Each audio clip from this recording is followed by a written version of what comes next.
Welcome back to the Leashed Mind podcast. I am your host, Mandy Boutelle.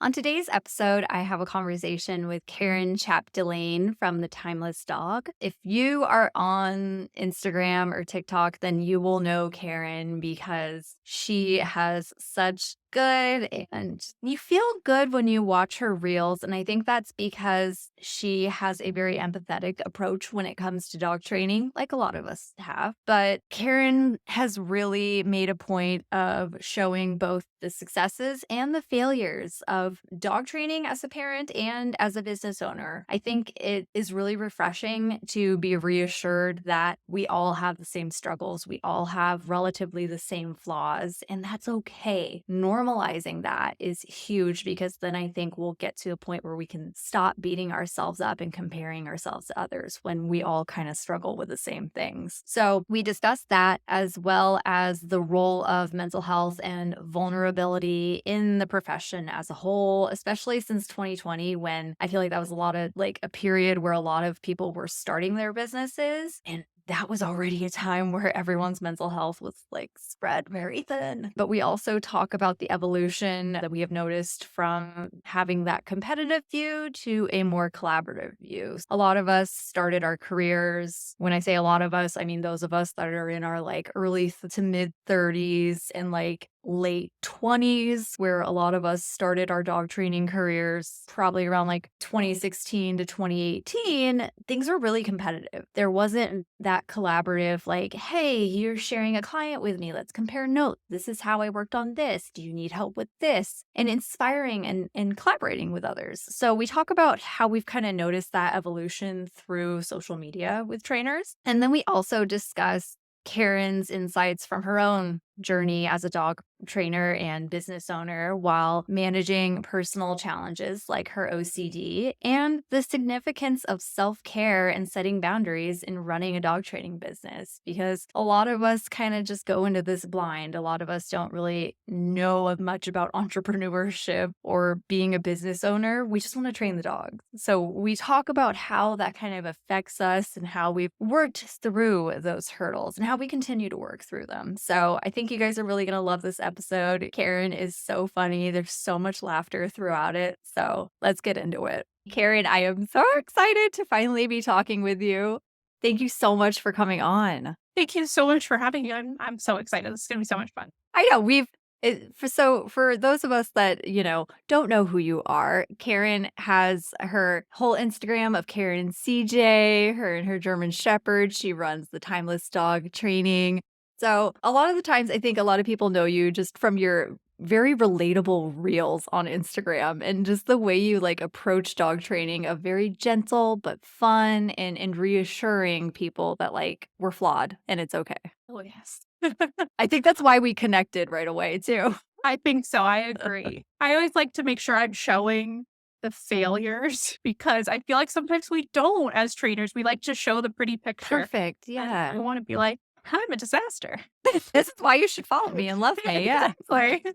Trust me. Well, and I think that really people appreciate the vulnerability and they really do. 2020 was a real turning point for a lot of us and just really looking at our mental health, and it was right there and we couldn't run away from it. And so it gave us a chance to be vulnerable on internet, on social media. And I think that's how a lot of us have connected because we've seen other people open up. Absolutely. I completely agree. And I think it's been a really neat experience, especially for me where I live. I'm so far away from most people. So to have an online community to lean on is wonderful. Right. And I'm curious, since we're talking about community, and you started probably around the time I did with training. What year did you start? So I didn't become certified until 2017, I believe it Okay. was. But I had been, dabbling in the training before that. Okay, yeah, that's around the time. I think I got a toe in 2015 and I went from there. Exactly. Back then, there was not a dog training online, maybe Facebook groups, but I'm not someone that likes Facebook groups. There's just, I don't know, too hairy. I like there wasn't really much of like an online support. There wasn't really anyone to communicate with and network with, and no one was really online. And like I remember when I did my training program, they were like, "Oh, there are these people you can follow, and like here's these Facebook groups." I'm like, no, no. I don't want to weed through that and like try to find my people. Like it's so hard. And now Instagram, it's like you just find one person and then you're like, oh, and then there's this, and then there's this. And then it's like, it's beautiful and it's awesome. And it makes me so happy and excited for the younger generations that are just getting started. Yes, and I think especially I don't know if it was the same experience for you or not, but when I started, very competitive. Yes. And Oh my it God. I was just had this either my conversation. clients, you can't have them. So, and now I just feel like it's, oh yeah, I worked with them. Here's the back. I think it's a beautiful evolution I think I'm seeing. Yes. Oh my God. I'm so glad you talked about that because I literally just recorded an episode with Mikhail Becker from Fear Free Pets. And we were talking about how the industry, it used to be very competitive. And it was a lot of like, oh my God, I remember like pre 2020 and people being like, this person posted on social media and the post looks like mine. And it's like, okay, well, we all talk about the same shit. So how are we not going to have similar content? Like, come on, be nice. There's only so many ways to teach a dog to sit. So we're And there's gonna so many ways we can regurgitate it. exactly. I love that it's more like, okay, here is how I handled this. How would you handle this? And asking opinions and getting ideas and not feeling inferior to one another. At least I hope that's how people are feeling now. I think unfortunately there will probably always be like a little bit of that because we're We're human. humans and we Yeah. always compare and have self-doubt. But I do agree with you. I feel like we're starting to come to a place where we can just talk to each other and it's not about who's better than the next person. Well, and it's interesting because I'm curious if you feel this way too, because I feel like for a while there, maybe it was like peak 2019, 2020, but like it was all about like, oh, how many followers do I have? Like, I'm growing. This person has this many followers. Oh my And gosh, yes. like, but that doesn't really equate to like you knowing what you know. We all know the same stuff. It's just a matter of content. Yes, exactly. I completely agree. And like I'm a relatively small account and I would rather have a small quality group of people than have 50,000 followers and they're all going, that's wrong, this is wrong, that's wrong. Which I mean, you're gonna get no matter how many followers you Right. have. And that's something about, like, why I really wanted to have you on the podcast is because you have really learned to lean into your niche and lean into what you're good at, and like you just said, like, you have that small quality, and that is important. It's not about, like, catering to the masses and being able to accommodate everyone. It's not realistic. No, and it's not fun because then I feel like you're not being true to yourself. And I also create content that I want to watch, and that makes it more fun. And it's not, Yeah. it doesn't feel like a job. And it's just, this is how I want to learn. I hope you have fun and I hope you enjoy it and maybe laugh. Right, and just I don't know, I think it's also your tone of voice, like, you're just so soft-spoken and gentle, and, like, every time I see any of your reels, I'm just like, if I were her client, I would feel so, like, heard and just like, "Oh, like, she told me I don't need to be perfect with my training, and it's okay I mess up, and my dog opts out." Like, "Okay." Like, and that's what people need. They don't it's a different approach, and I love it. It's just Yeah. people need that tenderness. Oh, absolutely. And I think sometimes we get so caught up in the perfection and also like, yes, we're dealing with serious things, Yeah. but just because it's serious behaviors doesn't mean we have to be so strict and not have fun. I like to live by the motto, if you're not having fun, you're doing it wrong. So it should be fun and you should be enjoying it. And if you're not, we gotta change something. And do you speaking of what you specialize in, do you specialize in reactivity and do you handle aggression too? Yes, Okay. reactivity and aggression. I prefer the bitey dogs.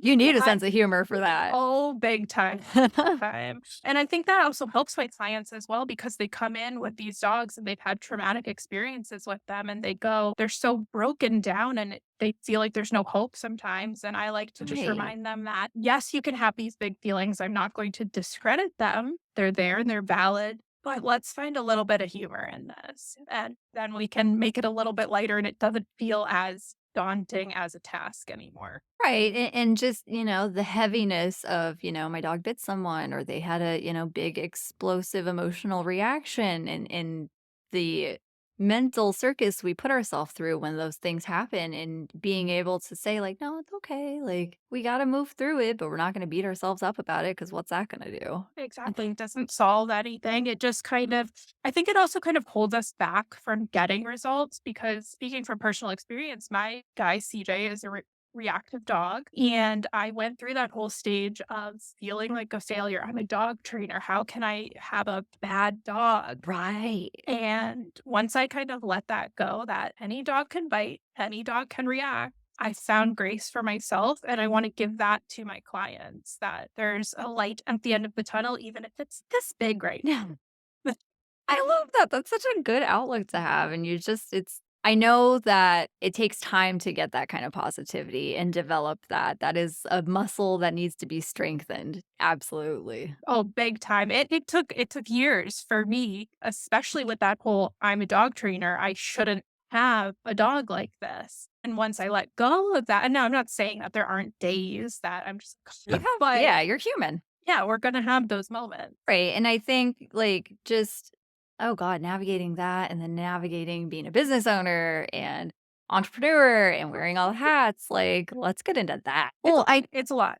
Yeah, and, like, I know firsthand, like, it can be so daunting when you look at the big picture of everything that needs to be executed, and it's only you doing it, and a lot of the times, we just get into that fucking shame spiral of, "Well, this person's doing it this way, and I'm not operating that way. I should be operating on that level 'cause I started around the same time they did, so why aren't I there?" And it's just everyone's journey is gonna be different. Big time, big time. You hit it right on the head because there's also to kind of loop the two together. There are people that have started after me and they already have a larger social media platform. And so there can be those moments that I go, okay, well, what did I do wrong? But then I have to go, that's their journey.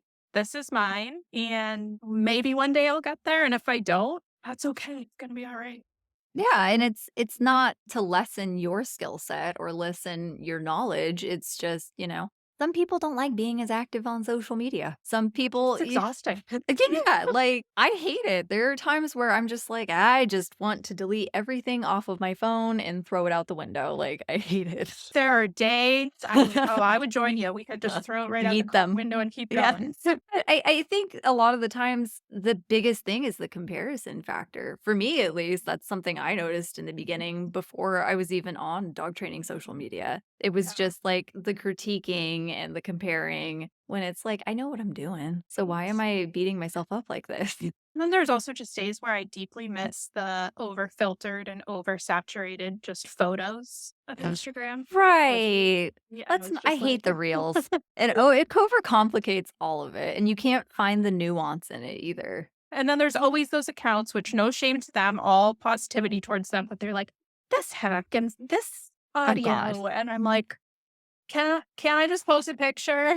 With my own audio. Yeah. Yeah, exactly. But I really wanna dig into your professional growth and your mental health journey. I know you told me that you have OCD, so I'm really curious to just hear how you've navigated that while being a business owner. Well, I love the, like, light eye twitch, like, "Okay." yeah, we're the best. We got this.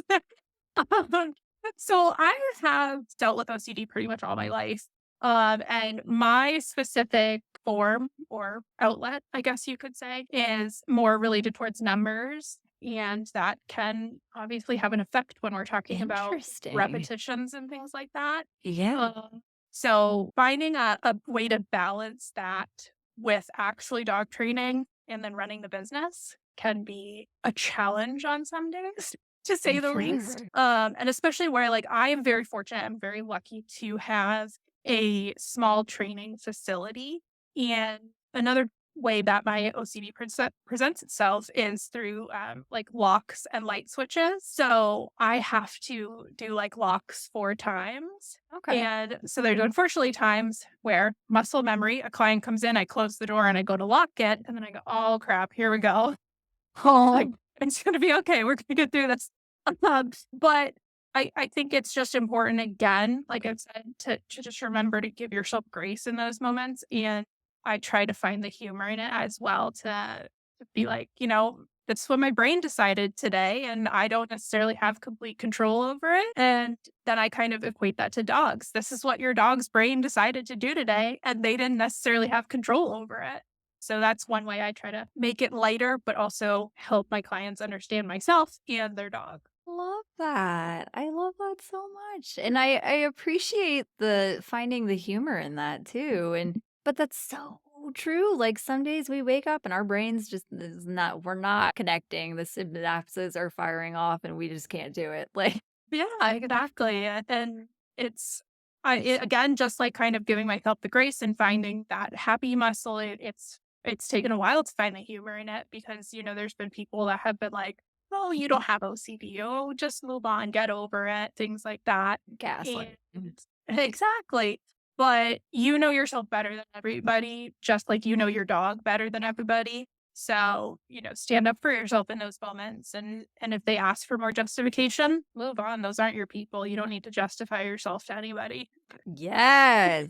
Oh my God, I knew this was gonna be a good conversation. But it's true. I feel like a lot of us, we get into this profession because we love animals. We kind of got to. Yeah. If you're doing this and you don't love animals, why are you here? Yeah. But It's not the money. ain't that the truth? After being in it with my husband and us both having the same career, I'm like, one of us needs to make more. But we get into this because we are empathetic people. We love animals. We love helping people. If you're getting into this and you're not doing those things, then you're gonna hate your job. But it's a reason we get into this. And then a lot of the times we get really stressed out with work and things pile up, and then our brain just short circuits and we can't handle it all. And going through all that, and I'm explaining this because that is how I noticed I had ADHD and I talked about this in episode 3, but I went from being active all the time and being outside all the time, working with my hands and then being in front of a desk. And I was like, oh, what's this? This wasn't here before. I used to be able to think and not have all these problems. Like, why am I crying because my brain is so overwhelming? But it really doing this job and wearing all the hats, it really pulls that in front of you, and you have to look at it and acknowledge it because it's just gonna wear you down and you're not gonna be able to do what you wanna do with your career. 1,000,000%. Because I think especially it was, like you said, 2020 when we all had to look at ourselves in the mirror for an extended period of time. I also deal with really debilitating chronic migraines. And as a small business owner, for the longest time, I felt like I have to push through this. I have to show up for my clients. I have to be there. But then it got to the point that I was regularly canceling people because I was violently ill from migraine. And then that was kind of like, okay, nope, enough. I'm going to take care of myself so that I can take care of my client.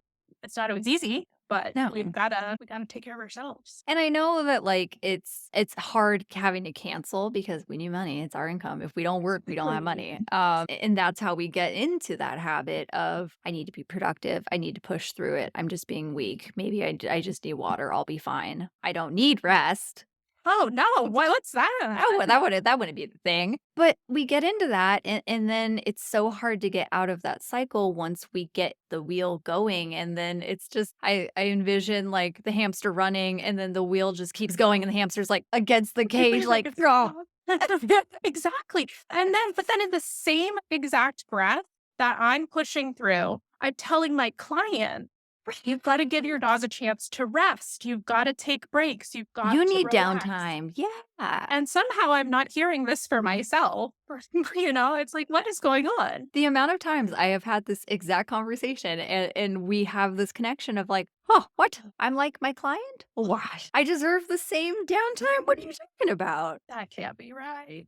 But it's like, oh, and I'm so glad you mentioned the migraines because I just connected just now. Like when I was peak, like training and walking full time, like go, go, go, go, like leave home at 8 a.m., not back until 6 or 7 p.m. I used to get horrible migraines and I never even equated that to stress. I thought like I just wasn't eating or drinking enough, which might have been the case, but Yeah, that's true. And I think like a big thing, like, and I believe most people that will watch this will understand, but I just want to make it very clear. A migraine is not a headache. it is not a fucking Not a headache. headache. It is blinding. You can't even be in a bright room. Movement makes you Oh, nauseous. Like you just want to put like a hot pack on your eyes and like sink into your bed. It's horrible. and Luckily, I had clients that understood, but then there's always that one. well, and like there's always that guilt of Yes. Oh, like 100% yes. they think I'm making it up. I'm Yeah. using the migraine excuse when Yeah. it's like, no, I really I can't drive without feeling like I might, go off the road. Like Clay. really It's a and headache. Fluffy still needs to walk. I'm pretty sure Fluffy will be okay. right. And it's like I have had instances where I've pushed myself and I'm sure you have too with a migraine and showed up to a client's house and the session went horrible. And Yep. it's like, so why did I do this if it went to shit anyway? And we didn't make any progress and I just made myself feel worse. And then it also goes back into that kind of self-doubt idea of, do I really know what I'm talking about? Can I help these people? Right. Because you start to doubt yourself because I should be able to push through this migraine and still be of quality when that's not how this works. No, and that's not how successful people operate. They listen to their bodies, they take care of their bodies so that they don't get to this point. Which, if you're watching right now, you should probably take a sip of water. So just saying. I know. Why don't we just do it every time that you and I take a sip, they take a sip? Oh, yes, I love that. I feel like a lot of the times it's very easy to get in our own heads and really let that run wild. And I am the first to admit I will overthink every single thing. I loved and I say this very sarcastically, every training session I would get in the car, and that is where you start picking it apart. And you're like, did I explain that right? Did I give them too much information? Did I joke too much? And then it's like, did I use the right tone? When it's like, oh my God, okay, they paid you for the session. They they take everything you say, as God's word. Like that's how it is. Like you're the professional. They are coming to you. They are not overthinking it the way you are overthinking it. And I had a conversation with Mikhail and we were talking about how, our clients can only handle so much per session. And Yeah. a lot of us, we come into the session, especially when we're, green baby trainers and we're very passionate about what we do. We're just like, here is all this information. Don't know how I expect you to process it, but I'm going to drop it all on you. And then you have all these things to work on when it's like they can probably digest and handle like 3 things. Exactly. And that's kind of what I do. So the first thing I do now to remind myself is that these people sought me out. I did not look for them. So then now that not to like discredit that or anything, but it just kind of takes some of the pressure off of me. Like they chose me. And then one of the things I do is I always keep a session to 3 items. And I always explain it to people that I know for me after 3 things, I start You to check forget what out. the first one was. So Yeah. it's absolutely important to know to find that balance. I'm curious if that bleeds into your work life for you, because for me, like you see my whiteboard, it's like I have it funneled and literally, well, we're not looking at it today. It's a long one today. But usually I only have like 3 or 4 things that I do because that is all my brain can tackle. After like 4 things, I'm like, like I can't do anymore. Yeah. I think in a way, like I'm kind of the opposite of you. I can't write it down. I can't write it down because then Oh, I okay. instantly get like overwhelmed and I just go, I could see that. I'm not going to do it. I'm not going to do it. Seeing it listed out is overwhelming. It Totally. is. I mean, I love that idea.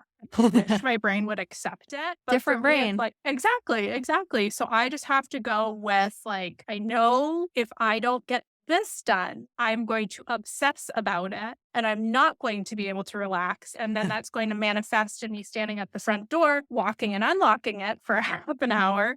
So that's how my brain works. But I wish I could use that whiteboard so that it looks so nice. Well, and that's the thing for me, and this isn't to convince you to do it, but for me, like, that's how it was, like, cause Josh got a whiteboard, and I was like, "That looks daunting as fuck, like, I don't Yeah. wanna do that." And then I remember going to sit down and, like, write out my goals for the year, and I just started sobbing because I couldn't think of goals that, like, I wanted to achieve. I couldn't get to that place of, like, what are some things like, I never set goals, and it's like, well, yeah, that's why I'm not getting where I wanna be because I'm not but also, like, planners never worked for me. I have so many unused planners or, like, planners I tried for, like, a week or 2. I don't think to open the book and, like, go See, and do and that.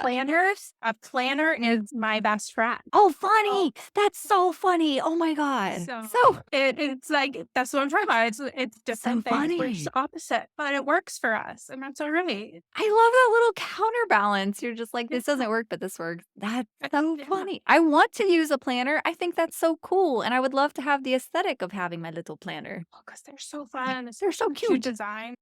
But it's also like if you could see the rest of my desk, it's chaos. So it's like to me, the whiteboard Controlled looks like a chaos. yes. Yeah. The whiteboard looks like a dream because it's up off the desk. It's all like I could contained, see that, yeah. so very tempting. The idea, because like you have like this nice line down the middle, and it's just like to go through all those steps is too much for my brain versus this. It's already got the lines. It's already made. Yeah, I don't have to Yeah. really think. I So love it's that. yeah, just what works for me. That works. I love that we just explained that because I feel like a lot of people are probably like, "I don't like a planner," or "I don't like the whiteboard." Like, it's just and they're but what it is, those are just 2 different forms of brain dumping. Exactly. It's just getting our thoughts out in different ways, and I think having a place to do that and a outlet for that helps so that it's not spinning in here the entire time, because that is what Absolutely. will happen, and that, for me, flight, freeze, fawn, mine is freeze. So if I get overwhelmed with my thoughts, that's what happens. I freeze up and then I start crying because I just can't handle it. Exactly. And that's the difference for me because like the whiteboard has like unlimited potential. And it's like I could make plans 5 years from now. Versus the planner, it's like you got 30 days, Karen. This is what you're working with. This is all you got to focus on. So that's what works for me versus unlimited potential. I love that. You start doodling mountains and Oh, stuff. for sure.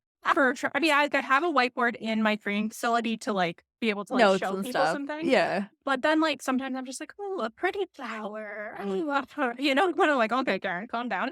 I know when I got my whiteboard, I'm like, I need all the markers. I don't know why, but I Obviously. do. I want every color. Yes, but then we always just end up using black because like green sometimes can be seen, sometimes it can't. The blue runs out. So I know my husband's like, why is everything written in pink? I'm like, that's what I was feeling this week. Okay. I needed some pep.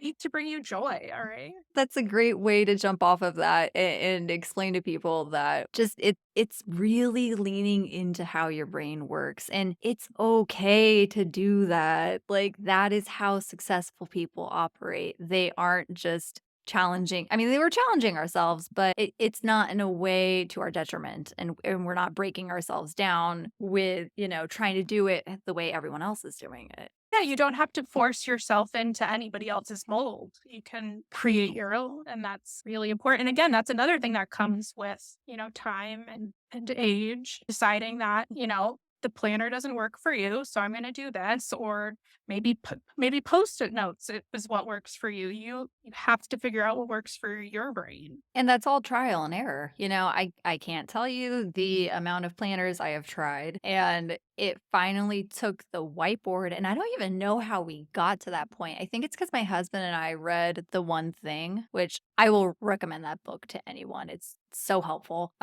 In just like narrowing down to like what's your one thing in daily, what is the one thing you focus on? Because sometimes everything can be too much. Maybe we just need to focus on one thing at a time. And it's so funny because I was talking with Josh the other night and he was like, that book really changed like your entire outlook. And I'm like, I don't know. Like, that guy needs to give me some points. I will just fling his book left and right. Like, Well, I'm going to have to go check it out now. I'm going to have to go get it. So, and it's like, that's how we approach training though. It's one thing at a time. But we never make it our like back to ourselves of like one thing at a time. It really is like that simple. but I think especially from like the ADHD standpoint, there's also kind of that level of like shame. I bought another notebook and it didn't work. Who cares? So you bought a notebook and it didn't work.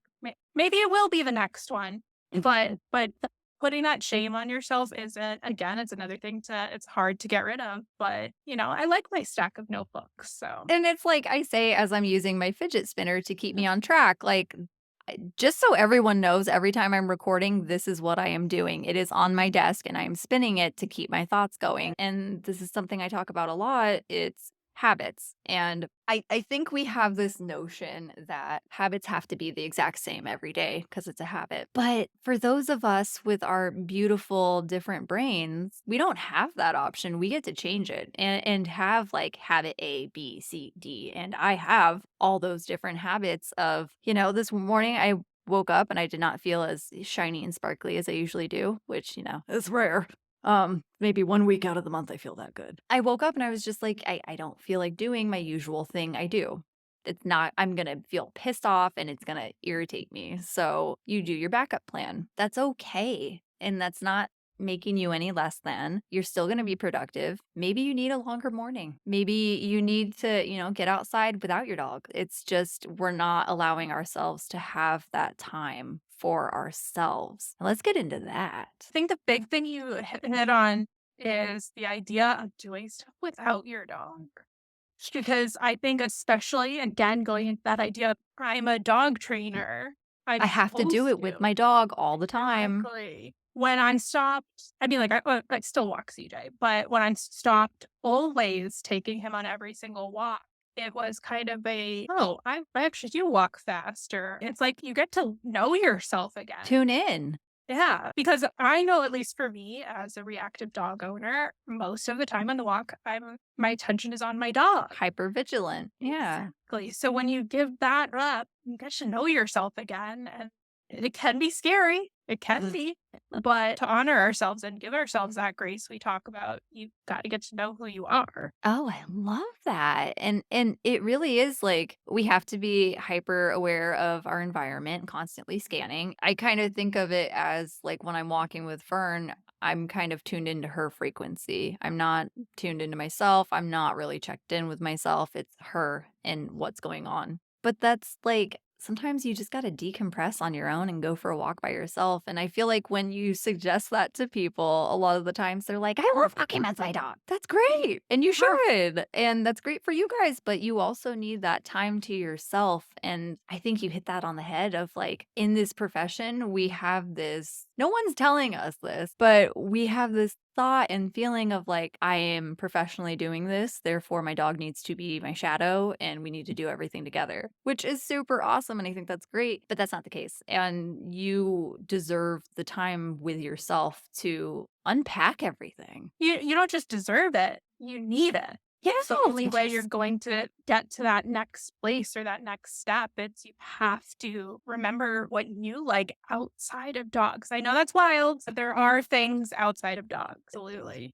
That's so important. And I'm not saying that like go leave your dog at home, go do your own thing, but it's just little ways that we want to show ourselves love because it is a matter of showing ourselves different ways of love. And I have talked about this in other episodes of I'm the first person I would break a promise to. I don't deserve to, and if a friend did that to me, I would feel so jilted and upset. Yeah. But why do I not allow myself that space and do that to myself? And so I had this conversation with Josh, my husband, and I was just like, we want to get in shape. We want to be more active like the rest of the world. And it's, I finally was like, well, I made this promise to myself and I'm going to keep it. Like, because this is going to better myself. It affects my mental health. It affects how I sleep. And, talking about sleep, like, you do not need to be working until 11 p.m. You do not need to be on social media worrying about what someone is posting on your business account at 11 p.m. at night. Those aren't business hours. No, and honestly, some of the best business advice I ever got was from you. To take the work email off the phone. Honest to God. Did you? Changing. Yeah. When? This was a few months ago. Oh, hey. And maybe a little bit longer, but I was like, you know what? I'm going on vacation. I know. That's a great time to start. If it comes up, I'm going to look at it. Mhm. And I know it's also can be sometimes a point of contention in my marriage that, Right. hey, we're out to dinner. Can you not be working right now? And so taking it off my phone, it's like I wake up now and I'm not immediately diving into work. It's just like, it's lovely. Oh, I'm Thank you for that. so glad you said that, and I'm so glad that that's worked for you. But see, it really is. It's like it's that being able to let go of that that's hard. And it doesn't have to be like an earth-shattering change. Oh It's just yeah, taking the email off your phone, and it makes a like huge literally difference. logging out of your email account. That's all it is. Like Exactly. I still have my personal email on my phone, and that's Yeah. fine. I need that for shopping. Well, I mean, come on, Come on, obviously. not doctor's appointments. Is for shopping. Oh, Uh, no, definitely not. but I'm curious. So now, do you have like windows of when you check your email and when you operate that, and then you're able to leave it? So I do still need improvement in that area. But yes, yeah, I do. I go, okay, 10 o'clock, I'm gonna sit down and do this, and then I'm gonna leave it. And then I do not check it or if, like some of my excuse me, some of my clients have my phone number, not all of them. But if they text me, very first time they text me, I let them know, hey, after 6 o'clock, I will not be responding to you. I'm not trying to be Good. rude, but see Hard you boundary. tomorrow. Yeah. So it's tough and setting those times.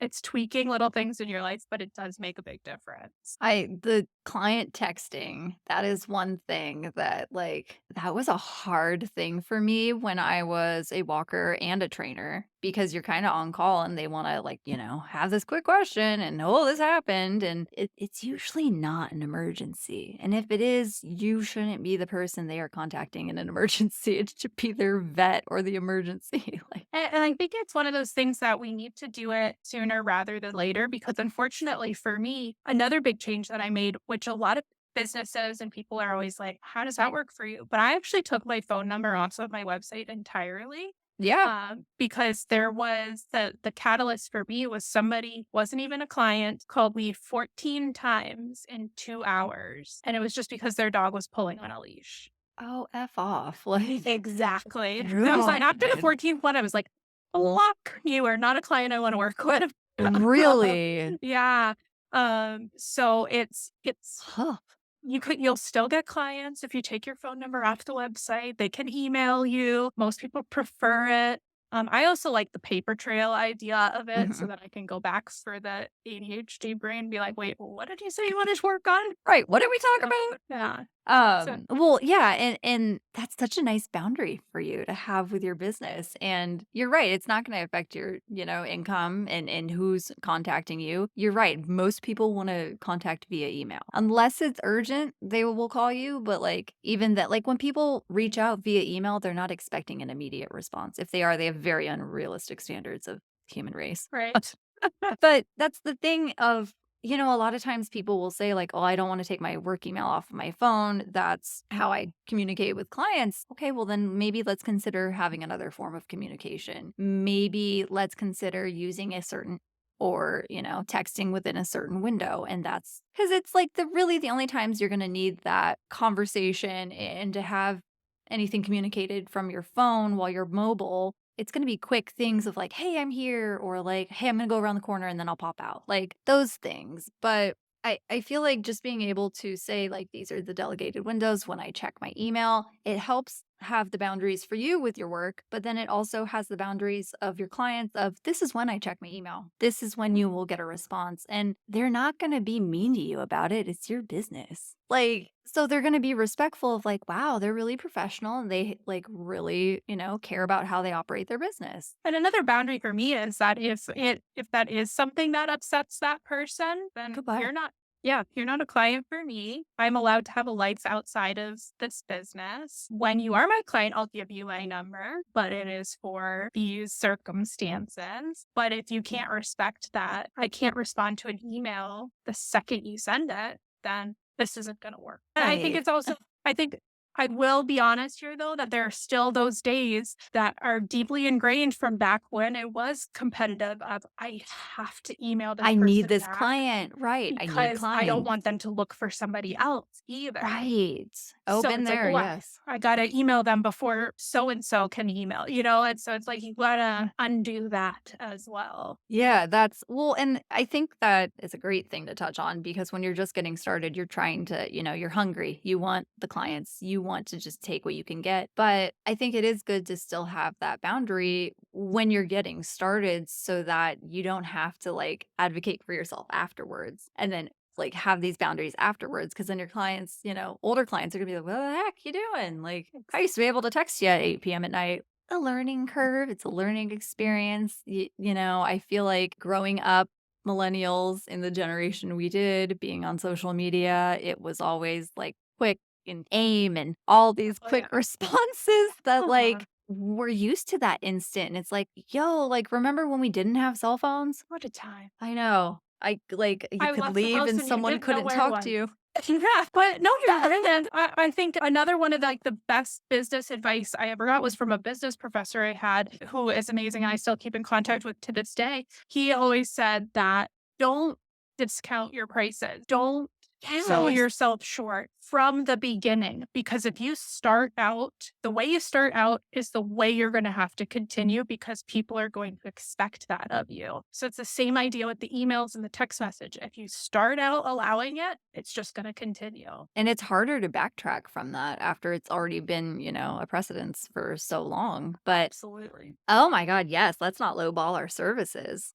Oh, Like, 100% no. But no. I think that's another thing baby trainers can struggle with sometimes, especially when they're like just starting out or maybe they're not certified yet. They don't necessarily feel like they deserve it. But like, Like they have if to you, pay their dues almost. yes, yeah. Which, like, look, yes, you still need to get the education. You still need to understand what you're selling because we are selling a product at the end of the day. Right. But the other side I always think of too is that if I come into a new area and I'm not going to use realistic prices, but if I'm saying $50 for an hour session, but then the trainer that's been here forever is doing $100 an hour, and then they're gonna be like, well, what the hell? Now you're driving my prices down. So it's Right. a You have to symbiotic check the market. relationship.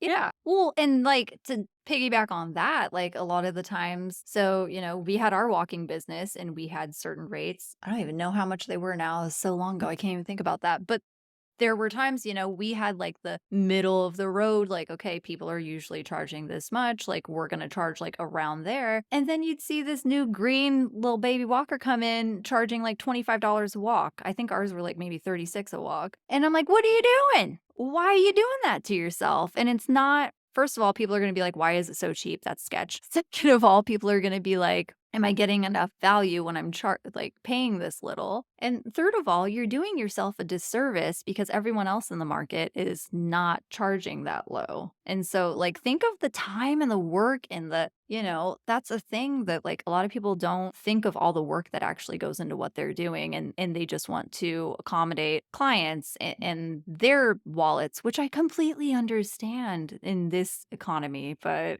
we got And I to think live. especially like for dog walkers too, because I believe you and I took the same dog walking course through It used to be dog tech, yes, yeah. yes, yeah. See, look, aging myself again. And like I remember when I would tell people, well, I'm a certified dog walker, and they'd be like, They that's a think that's bullshit. thing. Yep. Like, no, it actually is a I thing, and took a that's what you course. should be looking for. Like, it's Yeah. not a joke. And so you do have to, know what you're talking about, but at the same time, know your worth. Well, and we're investing in our education, so why wouldn't we have our prices reflect the knowledge that we gained? And you're so right. Like, I remember when I had times I was like, I am a certified professional dog walker. And they're like, that's not anyone can be a dog walker. I'm like, they can, but I'm not going to abuse your dog. Like, that's the thing. Those of us that weren't certified, oh, I have so many horror stories. Oh gosh, yeah. And I still Like, just remember like part of the course, I don't know if it was the same for you or not, but when I took it, we had to interview our instructor for the position of becoming a dog walker as like if we were the oh, client. And it was like I remember I was asking all of these questions like do you provide the treats? Do you do this? Do you that? And all this stuff. And like the other people were like, I never even thought to ask those questions. Yeah. And I'm like, well, you want to know if you're going to need to bring the treats for the dog, if there's allergy, like there's not just clipping on a leash and going. Right. Yes. And the people that think that, those are the people hiring the rover walkers and Yeah. WAG and things like that. But if they're coming to you, it's because they want a professional that is educated in the topic. And that's the other thing. If you are, cutting up the treats and you are paying for the treats, that goes into that pricing. Like Exactly. the time it takes to cut the treats up, the expense, like, I feel like a lot of the times, like, we forget that, like, we do a lot and we pay for a lot in our business, My but then we're gosh. like, "Why aren't we making money?" Right? And then it goes back into that spiral of I'm Yes. not enough. Why don't I have enough followers? Why don't I have enough of this, that, and next thing? And it's like, because we're not charging enough. We need to know where we're Right, and oh, yeah, let's go back to social media and followers and that, and, that is a place of there is some worth in that, and there is some value in that, but and that's a great lead magnet for getting new clients, but at the same time, those people online aren't paying you, and I see this so much that I see so many trainers following other trainers, and I'm like, "That's great. We need that support." But don't worry about what another trainer is, saying about your business because they're not your client. Your audience is not dog trainers unless you are like a mentor or like you're doing a podcast like this.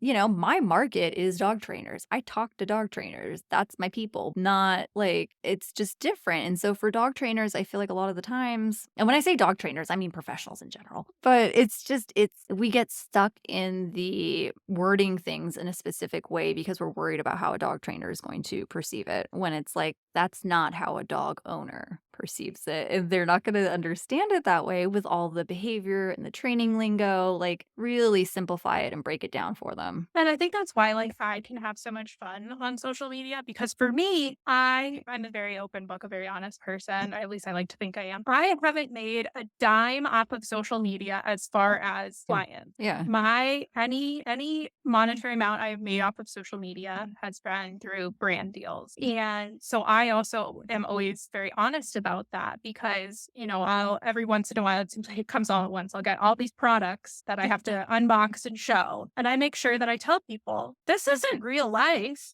This doesn't happen every Tuesday for me. Right. And the content that I put out, it's for fun for, a 30-second educational clip, but I'm not getting my clients off of social media. I'm getting them from the next town over. So I don't stress as much about the quality or the right audio or any of that. Like, let's relax everybody and just have some fun again. Right. And I think that social media is the place for sharing tips and, sharing wins and sharing hard moments, but it's not, you can market your services there, sure, but that's not gonna be your main source of income. And I've seen so many awesome trainer friends of mine get so caught up in the I didn't make enough reels today and I needed to film this reel and oh, this asshole commented this thing on this reel. And it's just like, why are you letting that take your energies? Like that, you can turn your phone off. Those people they are not paying for your time. They don't deserve it. Like, exactly. That's exactly it. Because it's also in the name. It's social media.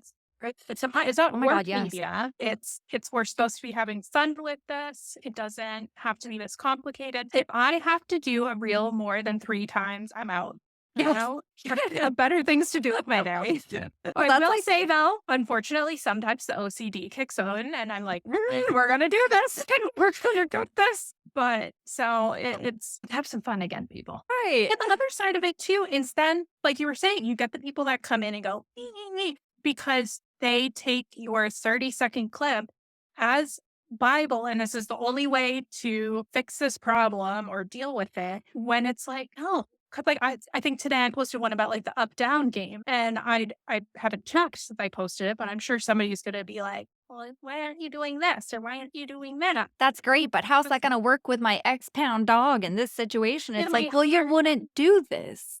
exactly. Or maybe this is just like part of the plan, not the whole plan. So Just like how this is like a niche of my business, not my entire business. Like, I don't know, maybe get crazy book Ascension. We could figure this out some deeper ways, but That I social media in general, I feel like it's toxic, but then like the dog training community, it can get more toxic just in the sense of like there's so many angles I could approach this with. oh, let's Let's just let dive in. The balance first and positive.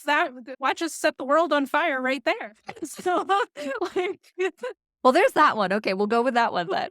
You lead the way. well done. But that's true. I mean, and I am woof culture. Like I was in the middle of that fire, like 2019. Whoop! You wanna see me like upset? Like go back to 2019 and 2020 of like all the balance people. Like almost every popular balance training account, I have them blocked.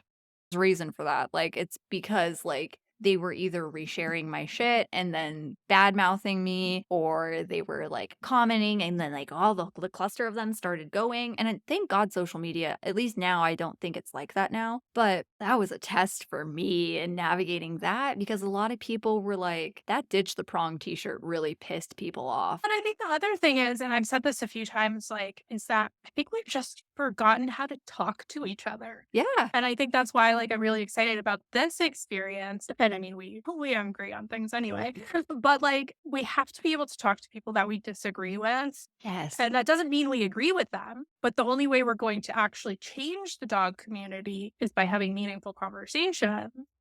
There are there's still plenty of people that deserve to be blocked, and I don't want to talk to you.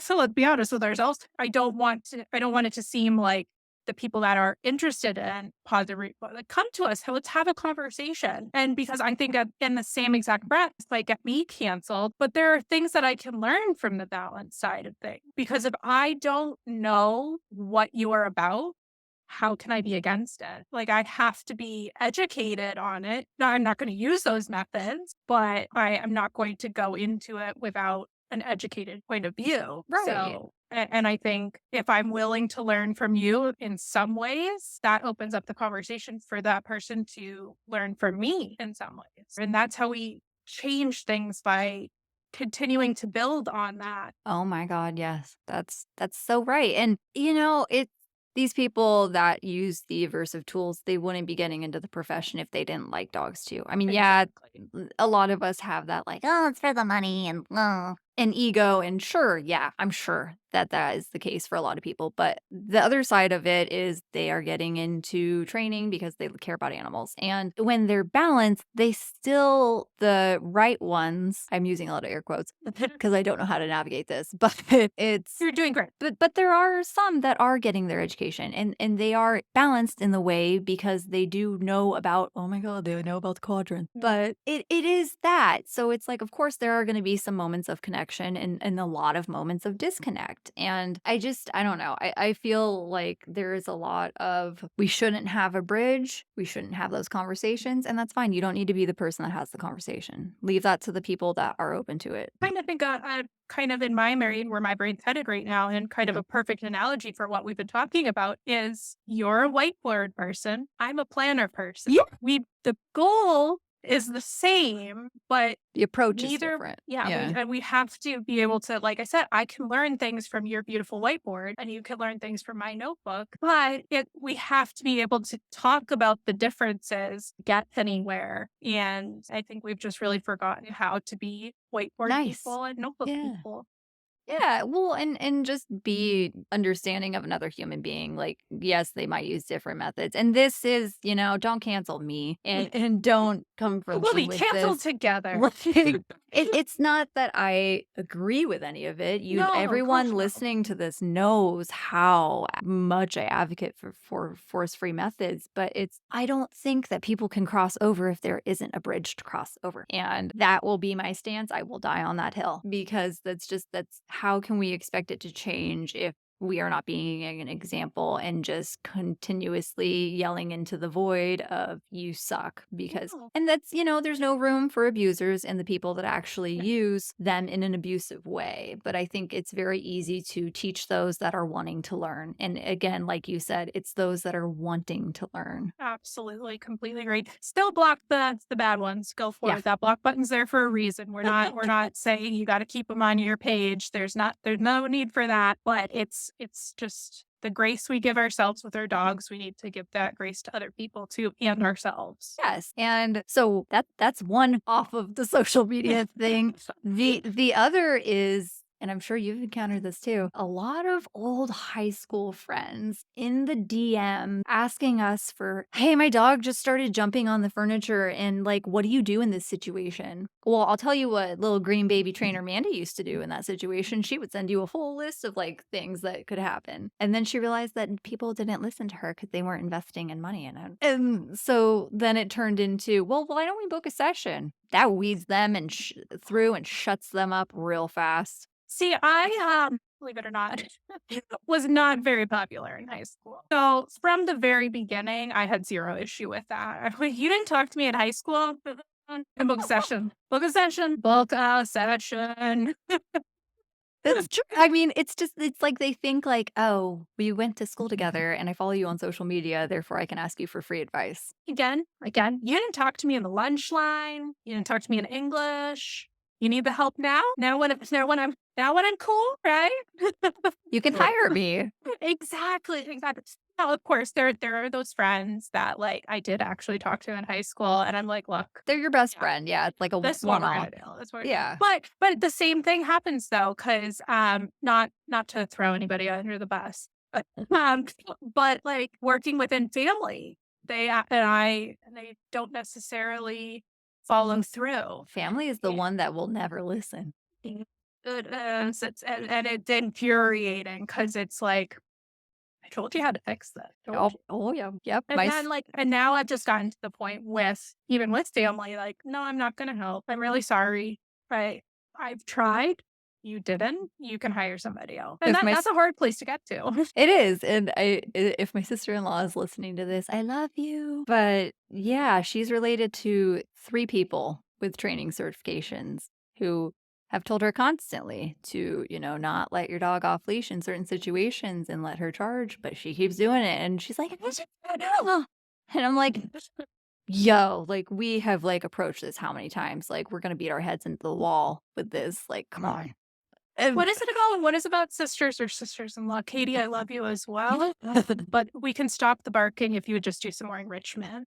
That's how it is. It's like, God, we love our family, but oh my God, just listen to me. I am the professional. I think it's that like relation of just like it's hard for them to see you in another light and take you seriously. Bless my sister-in-law. She has shown up with like a workbook and like ready to take notes.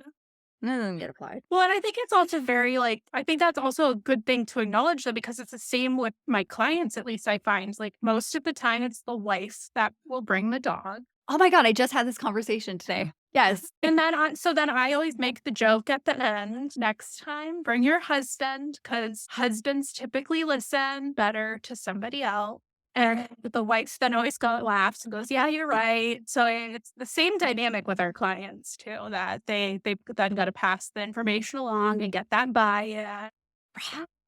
Yes. Oh my God. No. Why is it that like 90% of the time it's the wife that reaches out for the training? And then, the husband will be walking around in the background like, no, this dog does shit. And then it's like, okay, now how are you going to get him on board? Like, Right? that's always the case. And I never understood that dynamic. Well, I just had for the first time, it was the exact kind of opposite. The wife reached out, but only the husband came. And it was 2 different stories. The wife was in the email, oh, he's biting, he's jumping, he's aggressive. And then the husband comes in, oh, he's never bitten. He's yeah, he jumps, but I don't mind. And I'm like, okay, well, what are we going to work on? I feel like there's a communication error here, and I'm not ready to play therapist. Exactly. And boy, do we ever sometimes.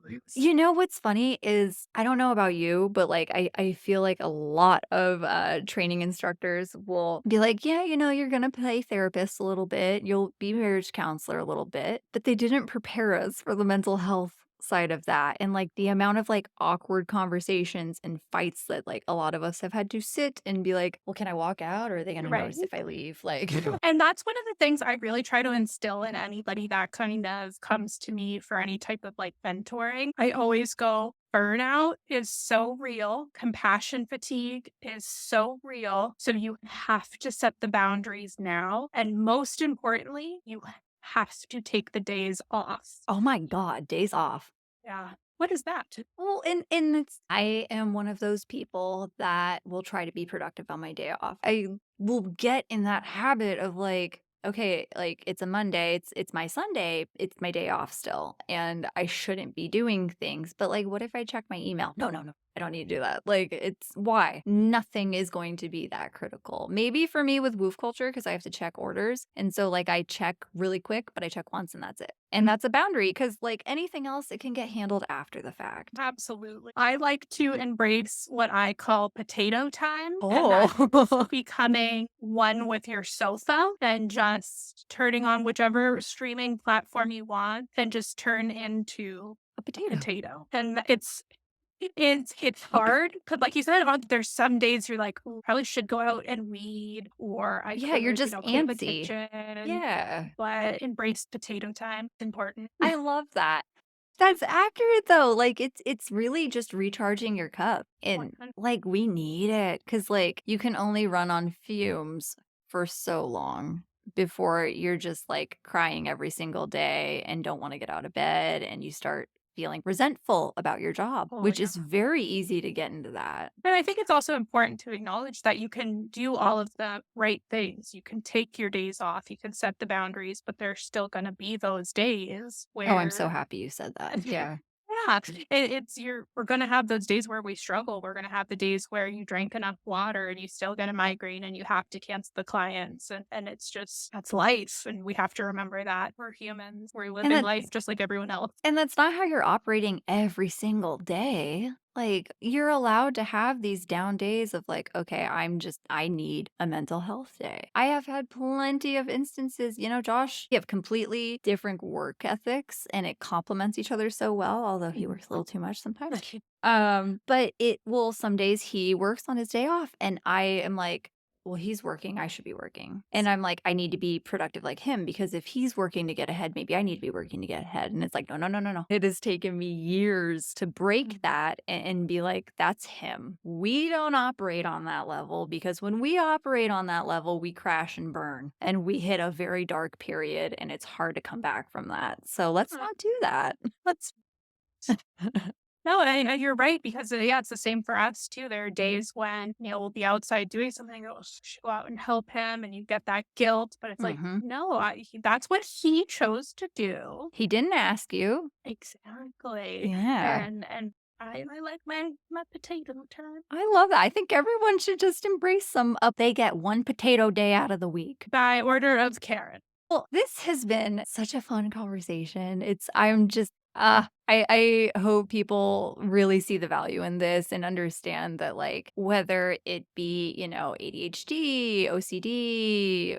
just overwhelm, mental health and, physical health, disability problems, whatever it frickin' is, you can still enjoy your business. You can still set your business up in a way where you are enjoying it and not hating it. It's a lot of trial and error and learning what works best for us. And maybe that is, connecting and networking with other colleagues, asking them what worked for them and taking little tidbits that worked for you. That's all this is. And that's why I'm doing this podcast because I hope people can just like take little pieces out. Absolutely. Thank you so much for coming on the podcast, Karen. It's been Thank you so so much for awesome. having me. It's been so much fun. And if you like what we're doing here on the Leashed Mind podcast and you want to help others find us, make sure you subscribe to our YouTube channel, follow us on social media, give us a rating wherever you got your podcasts, whether that's leaving a review on Apple or or giving us a star rating on Spotify, or just leaving a little R plus on our Facebook page. It's all appreciated. Thank you, and we will be back with another episode.